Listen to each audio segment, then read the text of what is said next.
এডিসির ইলেকশনের জন্য আমাদের উচ্চ পর্যায়ে দিল্লিতে মহারাজার সঙ্গে আলোচনা চলছেন। আমরা মনে করি খুব শীঘ্রই এটার বিষয়টা আলোচনা শেষ হবে এবং আমরা মনে করি যৌথভাবে ইলেকশনটা হবে আগামী দিন। তারপরে যে বিষয়টা এখনও শেষ হয়নি সেটা হইল আমরা এই আলোচনার মাধ্যমে আমাদের যে দাবিগুলি ছিল সেটা কিভাবে আমরা নিয়ে আসতে পারি সেই চেষ্টাটা আমাদের থাকবে এবং মহারাজা এটার জন্য আলোচনা করছেন, ওনার সঙ্গে আমার কথা হয়েছেন এবং ফাইনাল যখন করা হবে তো উনি আমাদেরকেও ডাকবেন বলছেন।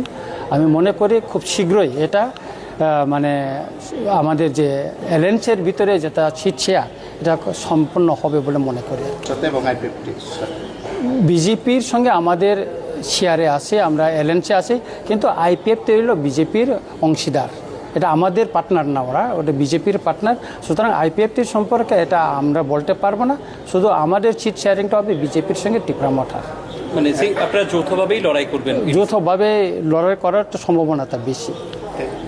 দিল্লিতে কার সঙ্গে মহারাজা এখানে দিল্লিতে বিজেপির যে রাজনৈতিক দলের উচ্চ মহলে যেমন বিএল সন্তোষ, সমিত পাত্র, তাদের সঙ্গে ওনার আলোচনা হচ্ছে আমি যতটুকু জানতে পারছি এবং মনে হয় এটা আরও একটু উচ্চ পর্যায়ে আলোচনা করে এটা সিট শেয়ারিংটা শেষ করবেন। আপনারা এতদিন না, রাজনীতিতে অনেক কিছু হয়, এটা বিরোধ থাকবে আবার ইয়েতে থাকবে, বন্ধুত্ব থাকবে, কিন্তু আপনি দেখেন আজকে যে পরিস্থিতির নিরীক্ষে আমাদেরকে নির্বাচনে যেটা পরিস্থিতি যে সৃষ্টি হচ্ছে তাতে আমাদেরকে অ্যালায়েন্স করে করাটাই মনে করি আমরা ভালো হবে বলে মনে করছি। আর কি 2-1 দিনের ভিতরে শেষ হয়ে যাবে বলে আমরা মনে করছি।